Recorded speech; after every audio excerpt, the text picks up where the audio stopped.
Hello and welcome class. So last class में हमने एक न्यू चैप्टर स्टार्ट किया था एंड चैप्टर का नाम था इलेक्ट्रोमैग्नेटिक वेव। लास्ट क्लास में हमने समझा कि कैसे मैक्सवेल ने डिस्प्लेसमेंट करंट के बारे में इंट्रोड्यूस किया, उसके बाद एम्पियर लॉ में करेक्शन करी। जो चार हमारे पास इक्वेशन थी, Gauss law for electric field, magnetic field, Faraday law and Ampere Maxwell law, इन सबको इकट्ठा करके मैक्सवेल ने एक्सप्लेन किया कि कैसे इलेक्ट्रोमैग्नेटिक वेव की जो स्पीड होती है वो लाइट की स्पीड के इक्वल है। So light is an electromagnetic wave. हमने फिर इलेक्ट्रोमैग्नेटिक वेव कैसी दिखती है उसके बारे में जाना एंड हमने जाना कि इलेक्ट्रोमैग्नेटिक फील्ड में इलेक्ट्रिक एंड मैग्नेटिक फील्ड एक दूसरे के परपेंडिकुलर होती है एंड प्रोपोगेट करती है किसी थर्ड डायरेक्शन में। फिर हमने कुछ फॉर्मूले पढ़े एंड हमने जाना कि ओमेगा किसके इक्वल होता है, सी के इक्वल होता है, एंड के किसके इक्वल होता है, 2π/λ के इक्वल होता है। एंड जो सी होता है वो 1/√μ0ε0 होता है। एंड मैंने एक्सप्लेन किया कि वेलोसिटी ईटा सी कैसे हो जाती है, जहां पर ईटा रिफ्रैक्टिव इंडेक्स होता है।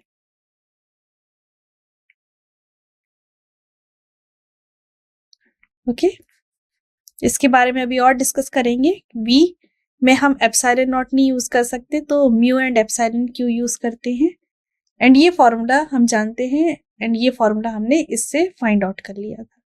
तो लास्ट क्लास में हमने यहाँ तक पढ़ लिया था। आज की क्लास में इलेक्ट्रोमैग्नेटिक वेव को कंटिन्यू करते हैं। सो आगे चलते हैं। मैक्सवेल इक्वेशन से हमें ये पता चला B0 और E0 के बीच में ये रिलेशन होता है कि ε0 इज इक्वल टू CB0, या फिर ε0 अपॉन B0 मतलब इलेक्ट्रिक फील्ड का magnitude divided by magnetic field का मैग्नीट्यूड हमें स्पीड ऑफ लाइट दे देता है। ये बहुत ही ज्यादा रिमार्केबल इक्वेशन है कि कैसे स्पीड ऑफ लाइट को हम बार बार दिखा रहे हैं कि electric field and magnetic field के साथ रिलेटेड है। ये भी अच्छा फॉर्मूला है, नीट पे कोई क्वेश्चन यहां से आ सकता है। ठीक है, they are self sustained oscillating of electric and magnetic field in free space और वैक्यूम। इलेक्ट्रोमैग्नेटिक वेव एक सेल्फ सस्टेन्ड ऑसिलेटिंग वेव होती है और वो इलेक्ट्रिक एंड मैग्नेटिक फील्ड से बनी होती है। वो फ्री स्पेस या वैक्यूम में चल सकती है। They differ from all other wave we have studied so far. Electromagnetic wave सबसे ज्यादा अलग वेव है जितनी वेव हमने अभी तक समझी है, क्योंकि इलेक्ट्रोमैग्नेटिक वेव को कोई भी मीडियम की जरूरत नहीं होती है मोशन करने के लिए। ओके, साउंड वेव जैसे कि उसको क्या चाहिए होता है, मीडियम चाहिए होता है मोशन करने के लिए। इलेक्ट्रोमैग्नेटिक फील्ड वेव को कोई मीडियम नहीं चाहिए होता, वो वैक्यूम में भी ट्रेवल कर सकती है एंड वैक्यूम में ही उसकी स्पीड सबसे ज्यादा हाईएस्ट होती है। But what if a material medium is actual there. Okay, अगर क्या हो, अगर इलेक्ट्रोमैग्नेटिक वेव के रास्ते में कोई मटेरियल मीडियम आ जाए तो we know that light and electromagnetic wave does propagate through glass. हम जानते हैं कि लाइट ग्लास से प्रोपोगेट कर जाती है। ठीक है, एंड हमने जाना है कि अगर किसी मीडियम को डिस्क्राइब करना होता है इलेक्ट्रिक एंड मैग्नेटिक फील्ड में, तो हम परमिटिविटी ऑफ फ्री स्पेस की जगह simply permittivity and magnetic permeability का यूज कर लेते हैं। अब यहां से फ्री स्पेस वाला टर्म हमने हटा दिया है ताकि हम किसी मटेरियल को डिस्क्राइब कर सके। तो इन द एंड क्या होगा, जो लाइट है उसकी वेलोसिटी में c की जगह हम v लिखेंगे एंड ε0 μ0 की जगह सिंपली हम परमिटिविटी एंड परमिएबिलिटी लिख देंगे। तो ये वेलोसिटी का फॉर्मूला हो जाएगा। तो आपसे क्वेश्चन पूछा जा सकता है कि आपको किसी मटेरियल की परमिएबिलिटी एंड परमिटिविटी दे दी जाए एंड वेलोसिटी कैलकुलेट करके दिखाओ, तो उसके लिए ये फॉर्मूला यूज में आएगा। या फिर ये फॉर्मूला आपसे डायरेक्टली पूछा जा सकता है, अलग अलग 4 ऑप्शन दे दिए जाएंगे, इनके 4 कॉम्बिनेशन बन सकते हैं बिकॉज, एंड पूछा जाएगा कि वेलोसिटी का करेक्ट फॉर्मूला क्या है, तो आपको पता होना चाहिए। करेक्ट, इसका मतलब ये कि जो लाइट की वेलोसिटी है वो डिपेंड करती है कि मटेरियल उसको कैसा मिल रहा है। जितना ज्यादा मटेरियल ओपेक होता जाएगा उतना ज्यादा वेलोसिटी डिक्रीज होती जाएगी। ओपेक इन द सेंस कि उसकी परमिएटिविटी एंड परमिएबिलिटी की वैल्यू जैसे जैसे डिक्रीज होती जाएगी, इंक्रीज होती जाएगी, वैसे वैसे वेलोसिटी डिक्रीज होती जाएगी। इसीलिए सॉलिड की जब हम जानते हैं कि परमिएबिलिटी एंड परमिटिविटी बहुत हाई होती है, तो सॉलिड में लाइट की वेलोसिटी सबसे लो होगी। एंड इसके बाद जो हम चैप्टर पढ़ने वाले हैं रे ऑप्टिक्स, उसमें हम रिफ्रैक्टिव इंडेक्स के बारे में जानेंगे। वैसे मैंने आपको एक्सप्लेन कर दिया था पूरे फॉर्मूले और डेरिवेशन के साथ लास्ट क्लास में कि कैसे रिफ्रैक्टिव इंडेक्स का कॉन्सेप्ट आता है। लाइट की वेलोसिटी सबसे ज्यादा हाईएस्ट होती है फ्री स्पेस में या वैक्यूम में, ठीक है, ये हमें याद रखना है। और जो लाइट की स्पीड होती है वो एक फंडामेंटल कांस्टेंट होती है, लाइट की स्पीड चेंज नहीं हो सकती, ये वैल्यू एक कांस्टेंट होती है और ये वैल्यू म्यू नॉट और एप्सिलॉन नॉट की कैलकुलेशन से आती है। क्लियर? जब हम ये चैप्टर सेपरेटली पढ़ रहे थे, एप्सिलॉन नॉट जब कॉन्सेप्ट में आया था कूलम्स फॉर्मूले में, एंड जब म्यू नॉट का फॉर्मूला आया था एम्पियर लॉ में, तो बिल्कुल भी नहीं सोचा गया था कि इन दोनों चीज को कंबाइन करके, दो कांस्टेंट को कंबाइन करके लाइट की स्पीड हमें मिल जाएगी। तो ये रिमार्केबल खोज थी मैक्सवेल के द्वारा। It has been shown by the experiment on electromagnetic wave of different wavelength that their velocity is same, okay, to within a few meter per second out of the value। तो ये देखा गया है कि किसी भी टाइप की electromagnetic wave हम प्रोड्यूस करें पार्टिकल से या लाइट से, किसी भी चीज से प्रोड्यूस करें, उसकी वेलोसिटी यही आती है, हल्की फुल्की चेंज होती है बट वेलोसिटी यही कांस्टेंट टर्म आती है। The constancy of the velocity of electromagnetic wave in vacuum is so strongly supported by the experiment and actual value is so well known that is used to define standard length। ये जो value है 3 × 10⁸ metre पर second, ये value बहुत बार experimentally prove कर चुकी है, calculation wise prove हो चुकी है। ये वैल्यू इतनी ज्यादा कांस्टेंट है कि क्या है, इसको एज अ स्टैंडर्ड वैल्यू भी यूज करने लगे हैं लेंथ के लिए। आपने लाइट ईयर सुना होगा, कितना टाइम लगता है लाइट को एक पॉइंट से दूसरे पॉइंट में, कितना टाइम, हाँ, एक साल के दौरान कितना टाइम लगता है लाइट को एक पॉइंट से दूसरे पॉइंट पे पहुंचने के लिए। एंड उस चीज को प्रूव करते टाइम हम मान के चलते हैं कि लाइट की स्पीड इतनी ही होती है। तो लाइट की स्पीड अब लेंथ को भी डिफाइन करने में हेल्पफुल होती है, ये एप्लीकेशन है। और जैसे जैसे टेक्नोलॉजिकल एडवांटेज होता जा रहा है, हम जानते हैं कि हम लाइट का यूज करते हैं कम्युनिकेशन के लिए, ओके। रेडियो और टेलीविजन के सिग्नल्स को कैसे भेजा जाता है, इलेक्ट्रोमैग्नेटिक वेव से ही भेजा जाता है। लाइट जो एनर्जी जो लाइट कैरी करता है सन से अर्थ तक आती है, उसकी वजह से ही अर्थ पे सारी की सारी लाइफ पॉसिबल है। तो इलेक्ट्रोमैग्नेटिक वेव हमारी डेली लाइफ में बहुत इंपॉर्टेंट रोल निभा रही है। अब एक एग्जांपल सॉल्व कर लेते हैं। एक प्लेन इलेक्ट्रोमैग्नेटिक वेव है जिसकी फ्रीक्वेंसी हमें दे दी है एंड वो एक्स एक्सिस पे ट्रेवल कर रहा है एंड इलेक्ट्रिक फील्ड 6.3 और जे कैप में दे रखा है। तो आप देख सकते हो प्रोपोगेशन दे रखा है एक्स डायरेक्शन में, इलेक्ट्रिक फील्ड दे रखा है जे डायरेक्शन में, हमें मैग्नेटिक फील्ड कैलकुलेट करना है एंड हमें फ्रीक्वेंसी दे रखी है। तो हमें ई गिवन है, बी कैलकुलेट करना है। किस चीज की जरूरत है, खाली फ्रीक्वेंसी हमें दे रखी है 25 मेगाहर्ट्ज। फ्रीक्वेंसी से हम क्या फाइंड आउट कर सकते हैं,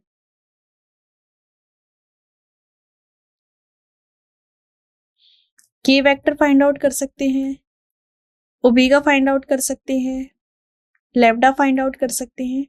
हमें बी कैलकुलेट करना है। फ्रीक्वेंसी दे रखा है तो हमें इन सारे इंफॉर्मेशन के बारे में पता है, तो क्या हम बी कैलकुलेट कर सकते हैं।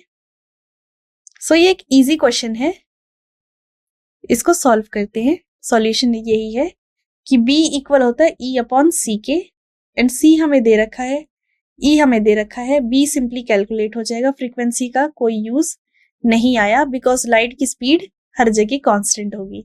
क्वेश्चन कंफ्यूजिंग है बट आसान था, इजंट इट। हमें सिंपली एक फॉर्मूला यूज करना था।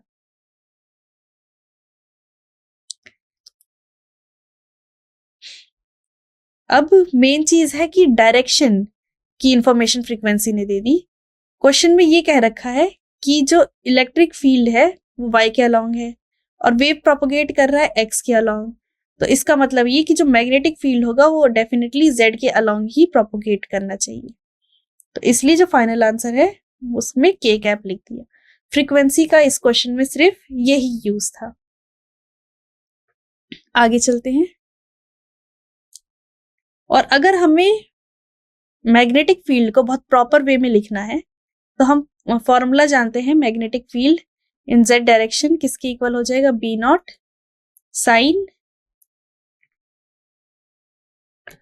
Omega T plus K z। ठीक है, तो उस वाले क्वेश्चन में ओमेगा एंड के की वैल्यू हम डाल सकते हैं। बी नॉट की वैल्यू हमने कैलकुलेट करी थी एंड बी जेड को प्रॉपर वे में लिख सकते थे। ओके, तो ये वो क्वेश्चन था। अब हम नेक्स्ट क्वेश्चन को सॉल्व करते हैं।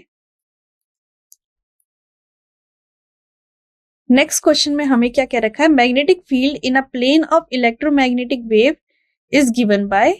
तो हमें क्या कर रखा है, मैग्नेटिक फील्ड गिवन है y डायरेक्शन में एंड उसका फॉर्मूला दे रखा है इस फॉर्म में। हमें बताना है कि वेवलेंथ फ्रीक्वेंसी क्या है और इलेक्ट्रिक फील्ड का एक्सप्रेशन लिखना है। ओके, पहले तो हमें जनरल फॉर्मूला पता होना चाहिए कि बी वाई किसके इक्वल होगा, B not sine omega T plus K, और यहां पर जिस वेव में भी के वेक्टर प्रोपोगेट कर रहा होगा।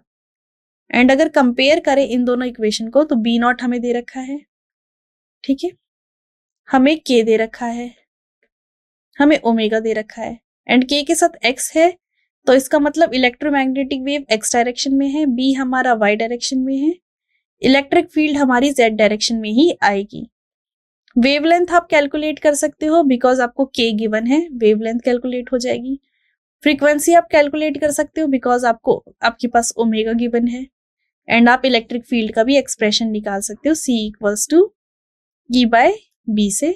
C पता है, B पता है, E हमारा फाइंड आउट हो जाएगा। तो ये भी एक इजी क्वेश्चन है। ओके, सारी वैल्यू हमें इक्वेशन से पता थी तो हमने क्या किया, बस सिंपली वैल्यू डाल दी। लैम्डा कैलकुलेट हो गया, फ्रीक्वेंसी कैलकुलेट हो गई, करेक्ट, एंड इलेक्ट्रिक फील्ड भी कैलकुलेट हो गया और उसको हमने क्या किया, स्टैंडर्ड फॉर्म में लिख डाला। तो इस टाइप के बहुत इजी क्वेश्चन आने वाले हैं इलेक्ट्रोमैग्नेटिक वेव से। आई होप आपको ये क्वेश्चन क्लियर होगा। आगे चलते हैं। अब यहां से एक नया टॉपिक स्टार्ट करने जा रहे हैं एंड ये इस चैप्टर का लास्ट टॉपिक है which is electromagnetic spectrum. And इस चैप्टर से अगर मैक्सिमम क्वेश्चन आने जा रहे हैं आएगा तो वो इसी टॉपिक से आएगा, इलेक्ट्रोमैग्नेटिक स्पेक्ट्रम से।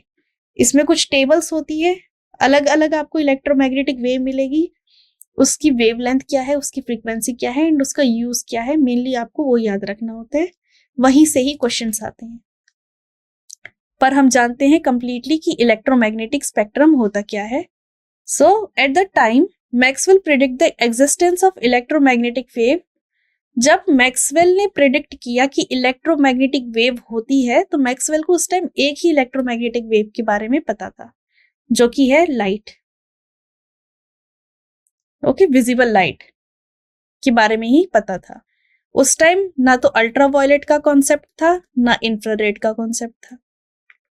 बट जब 19th सेंचुरी खत्म हुआ तब तक एक्सरे, गामा रे, इंफ्रारेड रे, इंफ्रारेड, अल्ट्रावायलेट रे, ये सारी की सारी की टाइप की रेस डिस्कवर करी जा चुकी थी। ओके, मैक्सवेल ने खाली लाइट वेव को देख के इलेक्ट्रोमैग्नेटिक वेव की प्रेडिक्शन कर दी, उसको और किसी वेव के बारे में नहीं पता था। बट 19th सेंचुरी की एंड तक इतनी सारी वेव के बारे में डिस्कवरी हो चुकी थी। तो हमें पता चला कि इलेक्ट्रोमैग्नेटिक वेव इंक्लूड करता है विजिबल लाइट को, एक्सरे को, gamma ray, radio, microwave, ultraviolet and infrared रे। तो ये सब रेस को इलेक्ट्रोमैग्नेटिक वेव इंक्लूड करता है और इन्हीं रेस का जो टेबल है जिसको हमने फ्रीक्वेंसी एंड या फिर वेवलेंथ के अकॉर्डिंग बनाया है उसी टेबल को बोलते हैं इलेक्ट्रोमैग्नेटिक स्पेक्ट्रम। ओके, ये जो हमारे पास 7 वेव्स हैं, जिसमें आती है visible light, x ray, gamma, radio, microwave, ultraviolet and infrared wave, इन्हीं को बोलते हैं स्पेक्ट्रम। वैसे हमने स्पेक्ट्रम पढ़ा था 10th क्लास में कि फ्रीक्वेंसी के अकॉर्डिंग हमने क्या किया था, व्हाइट लाइट को 7 पार्ट्स में डिवाइड कर दिया था, विबग्योर। ये हमारे लिए स्पेक्ट्रम था। अब क्या हुआ, एडवांस हो गए हम, तो हमें और वेव्स मिल गई, हमें अल्ट्रावायलेट वेव मिल गई, हमें इंफ्रारेड वेव मिल गई, हमें माइक्रोवेव मिल गई, हमें रेडियो वेव मिल गई।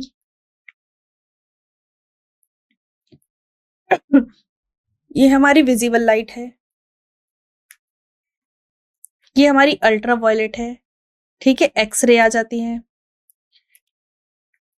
गामा रे आ जाता है। तो ये जो इससे सीरीज बन रही है, पहले हमने क्या किया था, व्हाइट लाइट की 7 कलर्स की सीरीज बना दी थी, उसको स्पेक्ट्रम कहा गया था। अब हमारे पास इतनी सारी रेज आ गई हैं, तो इसकी जो हम सीरीज बनाएंगे on the decreasing order of wavelength, उसी को बोलते हैं इलेक्ट्रोमैग्नेटिक स्पेक्ट्रम। टेबल देखते हैं, ये रही टेबल कि गामा रे की फ्रीक्वेंसी हाईएस्ट होती है, इसका मतलब ये सबसे डेंजरस रे है। ओके, वेल आप लोगों को हल्क याद आ गया होगा I guess. So gamma ray के पास फ्रीक्वेंसी सबसे ज्यादा है, ठीक है, उस जिसके पास फ्रीक्वेंसी सबसे ज्यादा होती है उसकी वेवलेंथ सबसे कम होती है, बिकॉज फ्रीक्वेंसी किसकी इक्वल हो जाएगी, C/λ, इनवर्सली प्रोपोर्शनल का रिलेशन है। जिसकी फ्रीक्वेंसी हाईएस्ट उसका वेवलेंथ लोएस्ट। ओके, एंड जिसके पास फ्रीक्वेंसी हाईएस्ट उसकी एनर्जी मैक्सिमम। आप बस जान लीजिए कि एनर्जी डायरेक्टली प्रोपोर्शनल होती है फ्रीक्वेंसी के। ये रिलेशन काफी एंड में आएगा, इस चैप्टर में नहीं, जब हम एटॉमिक चैप्टर पढ़ रहे होंगे उसमें, ठीक है। तो ई डायरेक्टली प्रोपोर्शनल होती फ्रीक्वेंसी की, जिसकी फ्रीक्वेंसी हाईएस्ट उसकी वेवलेंथ छोटी, एंड जिसकी फ्रीक्वेंसी हाईएस्ट उसके पास ज्यादा एनर्जी। तो इसीलिए गामा रे उसकी फ्रीक्वेंसी इतनी हाई होती है, ठीक है, और इसी के पास सबसे ज्यादा एनर्जी होती है। फिर उससे कम एक्सरे, फिर उससे कम अल्ट्रावायलेट, फिर विजिबल रे। विजिबल में ये 7 कलर्स आ जाते हैं हमारे, विबग्योर। उसके नीचे इंफ्रारेड, माइक्रोवेव, माइक्रोवेव को भी तोड़ रखा है शॉर्ट रेडियो वेव में, फिर जाके FM और टेलीविजन, ये सारी रेडियो वेव की रेंज है, यहां से यहां तक सारी रेडियो वेव है, ठीक है। तो इतनी लंबी रेंज है रेडियो वेव की। रेडियो वेव को भी हमने तोड़ दिया है in short radio wave, FM radio wave, AM radio wave and long radio wave में। तो आपको ये ऑर्डर याद होने चाहिए, आपको जनरली याद होना चाहिए किस फ्रीक्वेंसी तक कौन सी वेव लाई करेगी। जनरली हमें विजिबल लाइट की पता होती है कि उसको नैनोमीटर में कैलकुलेट किया जाता है, एंड अराउंड 10⁻14 से 10⁻15 विजिबल लाइट की फ्रीक्वेंसी होती है। ये हमें याद होना चाहिए। तो ये टेबल आई होप क्लियर होगा, एंड आपको रिलेशन भी पता चल गया कि किस वेव की एनर्जी हाई है एंड क्यों गामा रे की जो वेवलेंथ है वो छोटी है। क्लियर, आगे चलते हैं। अब इलेक्ट्रोमैग्नेटिक स्पेक्ट्रम के बारे में और जानते हैं। The entire range of frequency of electromagnetic wave is called electromagnetic spectrum. जो रेंज है जहां पर हमने ऑर्डर डाला है, कहां से, गामा रे से रेडियो वेव तक, ये पूरी की पूरी रेंज ही इलेक्ट्रोमैग्नेटिक स्पेक्ट्रम कहलाता है। इलेक्ट्रोमैग्नेटिक स्पेक्ट्रम पे अभी हमने ये 7 वेव्स को इंक्लूड किया। इसके अलावा और भी रेज होती हैं, जैसे कि कॉस्मिक रेज होती है जो गामा रे से भी ज्यादा हार्मफुल होती है, एंड वो हमारे यूनिवर्स में मिलती है। तो और भी रेज होती है, बट हमें इन 7 रेज के बारे में ही जानना है और इनके एप्लीकेशन के बारे में जानना है। तो ये 7 रेज को हमने इंक्लूड किया है। इलेक्ट्रोमैग्नेटिक वेव की प्रॉपर्टी क्या क्या होती है हम जान चुके हैं कि electromagnetic wave magnetic field and electric field से मिलके बना हुआ है, एंड जो इलेक्ट्रोमैग्नेटिक वेव है उसकी स्पीड लाइट की स्पीड में होती है, वो वैक्यूम में चलता है एंड वो ट्रांसवर्स इन नेचर होता है। यहाँ पर वही प्रॉपर्टीज लिखी गई है कि ट्रांसवर्स होता है नेचर में, लाइट की स्पीड पे चलता है, परपेंडिकुलर डायरेक्शन होती है, वैक्यूम में भी चल सकता है। ये होती है प्रॉपर्टी इलेक्ट्रोमैग्नेटिक वेव की, हमें याद हो चुकी है। जो फ्रीक्वेंसी होती है इलेक्ट्रोमैग्नेटिक वेव की वो 1 टाइम पीरियड के इक्वल होती है। ये भी हमें फॉर्मूला पता है, ये हम 10th क्लास से पढ़ते आ रहे हैं, ठीक है। और वेवलेंथ क्या होता है? अगर कोई वेव ऐसे साइनसोइडल मूव कर रही है तो इन दो क्रस्ट या दो ट्रफ के बीच का डिस्टेंस वेवलेंथ होता है। क्लियर? और एनर्जी जो मैंने बताया कि डायरेक्टली प्रोपोर्शनल होती है फ्रीक्वेंसी पे। प्रोपोर्शनैलिटी हटाते ही एक कांस्टेंट आता है, एंड इस कांस्टेंट के बारे में डीपली हम उस चैप्टर में जानेंगे एटॉमिक, जिसमें फोटो इलेक्ट्रिक इफेक्ट के बारे में पढ़ेंगे। ओके, यहाँ पर एक कांस्टेंट आता है, उस कांस्टेंट की इंफॉर्मेशन तब ली जाएगी, बट अभी तक हमें पता होना चाहिए कि electric field energy directly proportional होता है फ्रीक्वेंसी के। अब इलेक्ट्रोमैग्नेटिक वेव के एप्लीकेशन क्या है? इलेक्ट्रोमैग्नेटिक वेव बहुत जगह यूज होता है, जैसे कि रेडियो वेव टेलीविजन के लिए यूज होता है, जो हम कॉल करते हैं उसके लिए भी इलेक्ट्रोमैग्नेटिक वेव यूज होता है। जैसे कि आप लोगों ने साउंड चैप्टर में सोनार के बारे में पढ़ा होगा कि सोनार हेल्प करता है नेविगेशन के लिए, ऐसे ही आजकल नेविगेशन के लिए हम अपने फोन पे क्या यूज करते हैं? जीपीएस सिस्टम यूज करते हैं। जीपीएस एक इलेक्ट्रोमैग्नेटिक वेव को ही यूज करके आपको नेविगेट करने में हेल्प करता है। जो गूगल मैप होता है वो जीपीएस सिस्टम पे वर्क करता है। ओके, जो आपके पास अवन होता है, माइक्रोवेव अवन होता है, उसका नाम माइक्रोवेव अवन इसीलिए है क्योंकि वो माइक्रोवेव रेडिएशन का यूज करता है एंड हीट करता है। जो एक्सरे है आपकी बोन्स को स्कैन करने में हेल्प करती है कि क्या आपके बोन में कोई फ्रैक्चर है या नहीं।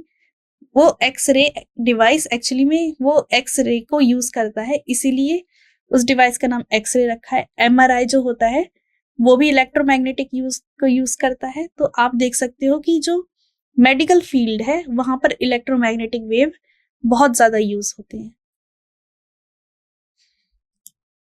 अब रेडियो वेव के बारे में थोड़ा जानते हैं। रेडियो वेव प्रोड्यूस होता है अगर कोई चार्ज एक्सेलरेट कर रहा हो किसी कंडक्टिंग वायर में। किसी वायर में अगर चार्ज एक्सेलरेट करता है तो रेडियो वेव प्रोड्यूस होती है। रेडियो वेव को यूज करते हैं हम रेडियो सुनने के लिए एंड टेलीविजन के लिए। रेडियो वेव की बहुत बड़ी रेंज होती है, हमें रेंज याद करने की जरूरत नहीं है, बस हमें पता होना चाहिए कि बहुत बड़ी रेंज होती है। एंड जो सेलुलर फोन्स हुआ करते थे वो यूएचएफ बैंड वाले, वो भी क्या कर रहे थे? रेडियो वेव्स का यूज करते थे कम्युनिकेशन के लिए। आगे चलते हैं, अब बात करते हैं माइक्रोवेव। माइक्रोवेव जो होती है ये किससे प्रोड्यूस होती है? ये एक डिवाइस होता है जिसको कहते हैं गन डायोड या फिर मैग्नेटोरॉन्स। गन डायोड में क्या होती है? माइक्रोवेव प्रोड्यूस होती है। एंड जो आपका अवन होता है उसमें भी हम सेम प्रिंसिपल से माइक्रोवेव प्रोड्यूस करते हैं। माइक्रोवेव जनरली हीटिंग का काम करती है। ओके, तो इसलिए आपका खाना इवनली पक जाता है अवन के अंदर। जो रेडार होता है, ठीक है, इंफ्रारेड रे के बाद माइक्रोवेव आती है, तो जो रेडार्स होते हैं उसमें भी माइक्रोवेव का यूज किया जाता है किसी भी एनिमी को पकड़ने के लिए, और अवन में तो यूज होता ही है। अब अवन की बात करें तो the frequency of microwave is selective to match the resonant frequency of the water molecule. अब अवन में खाना कैसे पकता है? ये आपका एक अवन है जिसमें आपने कोई फूड रख दिया है। ओके, अब हो क्या रहा है कि माइक्रोवेव की फ्रीक्वेंसी हम ऐसे सेट करते हैं जो रेजोनेट करे। जो फूड पार्टिकल होते हैं उसके अंदर वाटर मॉलिक्यूल होते हैं। खाना पकना हम तभी कहते हैं जब वो वाटर मॉलिक्यूल वेपोराइज हो जाते हैं, करेक्ट? तो माइक्रोवेव की फ्रीक्वेंसी वाटर मॉलिक्यूल की फ्रीक्वेंसी के इक्वली सेट कर दी जाती है, इस तरीके से कि दोनों फ्रीक्वेंसी एक दूसरे के साथ रेजोनेंस में आ सके एंड वाटर वेपराइज होके खाना एफिशिएंटली कुक हो सके। तो इसकी वजह से क्या होता है, टेम्परेचर रेज हो जाता है एंड फूड कुक हो जाता है माइक्रोवेव के अंदर। तो ये प्रिंसिपल होता है अवन का वर्किंग प्रिंसिपल। इस तरीके से अवन आपकी वर्क करते हैं। अब इंफ्रारेड रे की बात करते हैं। तो अल्ट्रावायलेट के नीचे जितने भी रेज आते हैं वो जनरली हीटिंग का ही वर्क करते हैं। तो इंफ्रारेड रे भी एक तरीके से हीटिंग का ही काम करती है। हमारी बॉडी, ह्यूमन बॉडी या फिर कोई भी hot body infrared wave produce करती है, और इंफ्रारेड वेव को आप स्पेशल ग्लासेस की वे से देख सकते हैं। ठीक है, इंफ्रारेड वेव को हीट वेव भी कहा जाता है। और इंफ्रारेड रेज क्या पानी, कार्बन डाइऑक्साइड, कोई भी मॉलिक्यूल्स एब्जॉर्ब करके वो हीट अप हो सकता है। ठीक है, इंफ्रारेड रे यूज होती है फिजिकल थेरेपी के लिए। और इंफ्रारेड रे बहुत ज्यादा ही इंपॉर्टेंट है अर्थ का टेम्परेचर मेंटेन करने के लिए by the green house effect. आप सभी जानते होंगे ग्रीन हाउस इफेक्ट क्या होता है। कार्बन डाइऑक्साइड की वजह से हीट का अर्थ की एटमॉस्फेयर में ट्रैप हो जाना ग्रीन हाउस इफेक्ट कहलाता है। जो हमारे अर्थ के चारों ओर ओजोन लेयर है उससे रेस आ तो जाती है अंदर की साइड, जो आनी होती है, हार्मफुल रे तो चली जाती है। जो रेज आनी होती है वो आ जाती है एंड फिर क्या हो जाती है, वो अर्थ के एटमॉस्फेयर में ही ट्रैप हो जाती है। एंड किस फॉर्म में ट्रैप होती है, इंफ्रारेड रे की फॉर्म में ट्रैप हो जाती है, जिसकी वजह से अर्थ का टेम्परेचर मेंटेन रहता है। Military satellite and agriculture utilize of infrared detector. जो मिलिट्री सैटेलाइट्स होती हैं, बिकॉज हर बॉडी इंफ्रारेड रे प्रोड्यूस करती है।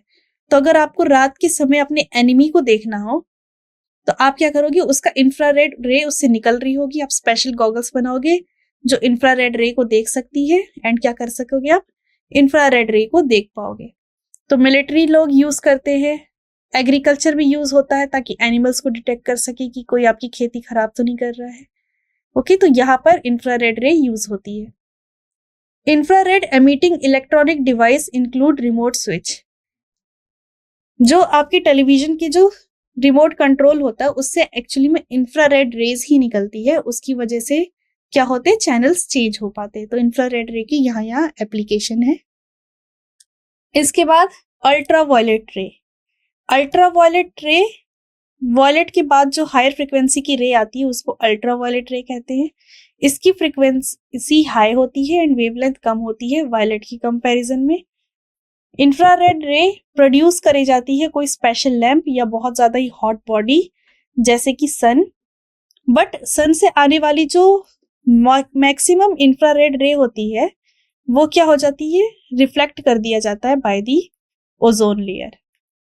क्योंकि अगर इंफ्रारेड रे हमारी स्किन पे पड़ गई तो उसकी फ्रीक्वेंसी इतनी हाई होती है कि वो हमारे स्किन को बर्न कर सकती है, स्किन कैंसर कॉज कर सकती है अल्ट्रावायलेट रे।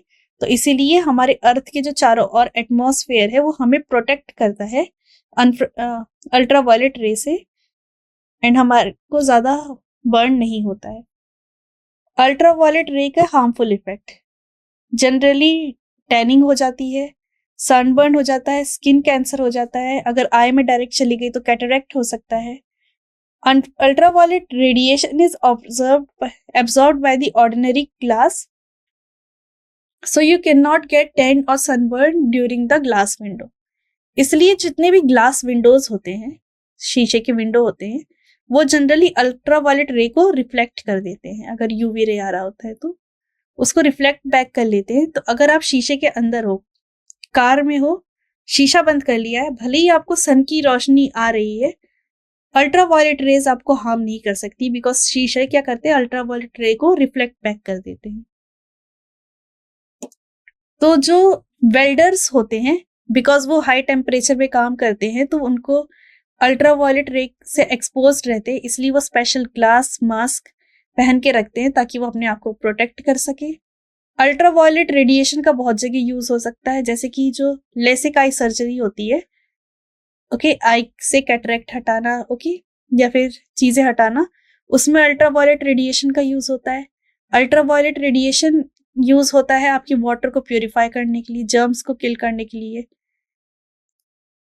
लेकिन यहाँ पर ये डिसएडवांटेज है अल्ट्रावायलेट रे का कि जो CFC है वो हमारे ओजोन लेयर में होल कर चुका है, जिसकी वजह से अल्ट्रावायलेट रे हमारी अर्थ पे रीच कर पा रही है। एंड जो पोल्स है, north pole and south pole, वहां पर प्रेजेंट जितने भी आइसबर्ग्स हैं उन सबको मेल्ट कर रही है। एंड ये इस टाइम हमारे इंटरनेशनल कंसर्न हो रखा है कि कैसे ओजोन लेयर को फिक्स किया जाए, क्योंकि अगर ओजोन लेयर हट गई तो सारे के सारे ह्यूमंस में कोई ना कोई डिजीज हो जाएगी अल्ट्रावायलेट रेज की वजह से।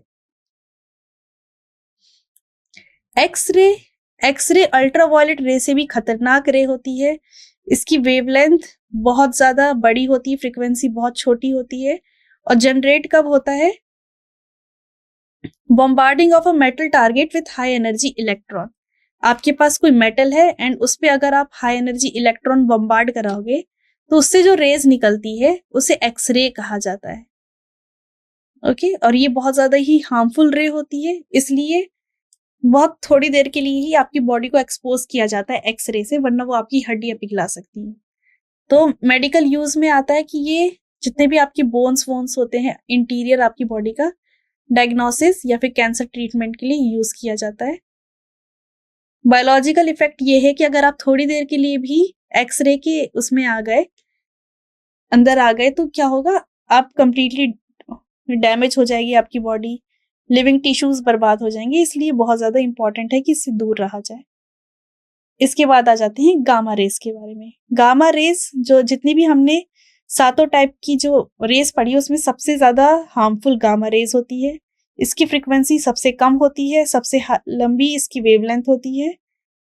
इसकी फ्रीक्वेंसी सबसे ज्यादा हाई होती है, वेवलेंथ सबसे छोटी होती है। एंड ये रे एमिट होती है जब कोई रेडियो एक्टिव न्यूक्लियर रिएक्शन हो रही होती है।